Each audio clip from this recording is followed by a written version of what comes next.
Welcome to ഗുഡൂസ് facets of life. ഞാൻ ജിതേഷാണ്. കള്ളൻകാവൽ മൂവിൻ്റെ റിവ്യൂ ആണ് ഇന്നത്തെ വീഡിയോ.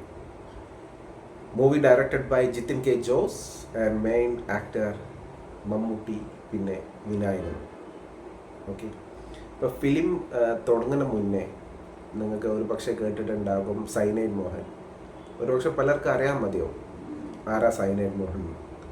അപ്പം അറിയാത്തവർക്ക് ഞാൻ ജസ്റ്റ് ഒരു ഔട്ട്ലൈൻ തരാം. സൈനൈഡ് മോഹൻ 2004 മുതൽ 2009 വരെ ഏകദേശം 20 പെണ്ണുങ്ങളെ സെക്സ് ചെയ്തിട്ട് കക്ഷി കൊലപ്പെടുത്തിയ വ്യക്തിയാണ് സൈനൈഡ് മോഹൻ. സോ ബേസിക്കലി കക്ഷി എന്താ ചെയ്യുന്നത് വെച്ചിട്ടുണ്ടെങ്കിൽ ഒരു പെണ്ണിനെ പ്രേമിക്കും. ഓക്കെ, അത് ഒരു പക്ഷേ വിധവകളാവാം, അല്ലെങ്കിൽ ഏജ് കാരണം കല്യാണം കഴിയാത്തവരാവാം, അല്ലെങ്കിൽ നോർമൽ. ഓക്കെ, അവരെ പ്രേമിച്ചിട്ട് അവരെ രജിസ്റ്റർ മാരേജ് ചെയ്യും. എന്നിട്ട് ഫിസിക്കൽ നീഡ്സ് എല്ലാം കഴിഞ്ഞ ശേഷം കക്ഷി സൈനൈഡ് കൊടുത്തിട്ട് കൊല്ലും. അതാണ് ബേസിക്കലി ഔട്ട്ലൈൻ. അപ്പോൾ മമ്മൂക്കനോട് ഒരു ഇൻ്റർവ്യൂവിൽ കണ്ടിട്ടുണ്ടായിരുന്നു അത് സൈനൈഡ് മോഹൻ്റെ കഥയാണെന്ന്. അപ്പോൾ മമ്മൂക്ക പറഞ്ഞേ ഇതിൽ സൈനൈഡ് മോഹൻ്റെ കഥയാണോന്ന് അറിയില്ല, ഇതിൽ സൈനൈഡ് ഉണ്ടെന്ന്. സോ ബേസിക്കലി സിനിമയ്ക്ക് വേണ്ടിയിട്ട് ഒരുപാട് ചേഞ്ചസ് ഒക്കെ വരുത്തിയിട്ട് നല്ലൊരു മൂവി പോലെയാണ് സംഭവം എടുത്തത്. അപ്പോൾ സിനിമയ്ക്ക് വേണ്ടി പല പല ചേഞ്ചസ് നടത്തല്ലോ. അപ്പോൾ മൂവി നന്നായിട്ട് നമുക്ക് ഒരു വൺ ടൈം വാച്ചബിളാണ്. ഒരു മൂവി കണ്ട ശേഷം ഒരു വാവ് ഫീലിംഗ് അല്ലെങ്കിൽ കിടിലം ഓസം അതൊന്നും എനിക്ക് ഫീലായിട്ട് വന്നില്ല. ഇതിലെടുത്ത് പറയാനുള്ള മമ്മൂക്ക ഈ വേറെ ലെവലാണ്. അത് നമുക്ക് എല്ലാവർക്കും അറിയാം, എത്രയോ സിനിമയിൽ കണ്ടതല്ലേ മമ്മൂക്കൻ്റെ ലെവൽ. അതുപോലെ തന്നെ വിനായകൻ. ഇതിൽ മമ്മൂക്ക പറഞ്ഞ പോലെ നായകൻ വിനായകനാണ്.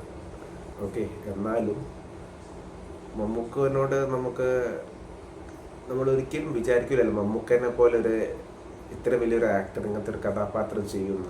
മമ്മൂക്ക പൊളിച്ചിട്ടുണ്ട്, അൺബിലീവബിൾ ആക്ടിങ്ങാണ്. അതുപോലെ തന്നെ വിനായകന് കട്ടൊക്കെ പിടിച്ചിട്ടുണ്ട്. എന്നാലും മമ്മൂക്ക ഒരു മേലെയാണ് ബേസിക്കലി, അതെല്ലാവർക്കും അറിയുന്ന കാര്യമാണല്ലോ. എന്നാൽ സിനിമ ഓവറോൾ വൺ ടൈം വാച്ചാണ്. ഓക്കെ, തിയേറ്ററിൽ പോയി കാണാം.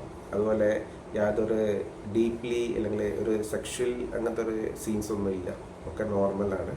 പിന്നെ ഇതിൽ എനിക്ക് ഫീൽ ചെയ്തത് ഒരു നെഗറ്റീവ് എന്ന് പറയുകയാണെങ്കിൽ ഒരു ആക്ഷൻ സീൻ ഉണ്ട്. അത് അത്ര ഒരു ഇത് തോന്നിയില്ല എനിക്ക്. അതൊരു സംഭവമാണ് അല്ല, ആ ഒരു ഇത് എനിക്ക് തോന്നി. അതുപോലെ തന്നെ ഇപ്പം സിനിമ എടുത്ത രീതി വളരെ ഡിഫറെൻറ്റാണ്. കാരണം നമ്മൾ സാധാരണ കാണുന്ന പോലെയല്ല. സാധാരണ ഒരു ഇൻവെസ്റ്റിഗേഷൻ മൂവീൻ്റെ ഒരു ലൈൻ അല്ലെങ്കിൽ ജേർണലിസം സൈൻ പോലെയല്ല ഈ സിനിമ എടുത്തത്. ഓക്കെ, അപ്പം മോർ ഓവർ നമുക്ക് അറിയാം most of the scenes is പ്രഡിക്റ്റബിളാണ്. അപ്പം അടുത്ത സീൻ എന്താവാം, അല്ലെങ്കിൽ എപ്പോഴും നമുക്ക് അടുത്ത സീനിനെ കുറിച്ചിട്ട് ഒരു ക്യൂരിയോസിറ്റി ഒന്നുമില്ല. സോ ബേസിക്കലി നമുക്ക് ഏകദേശം മനസ്സിലാവും മൂവി. ആ ഒരു ഇത് തോന്നി. പക്ഷേ movie is really good, it's one time watchable. ഇപ്പം നമ്മൾ ഈ എക്കോ ഒക്കെ കണ്ട ശേഷം നമ്മൾ അവിടെ പിടിച്ചിരുത്തും മൂവി. അപ്പോൾ അങ്ങനത്തെ ഒരു പിടിച്ചിരുത്തുന്ന മൂവി ഒന്നുമല്ല, ബട്ട് നമുക്ക് വൺ ടൈം വാച്ചബിളാണ്.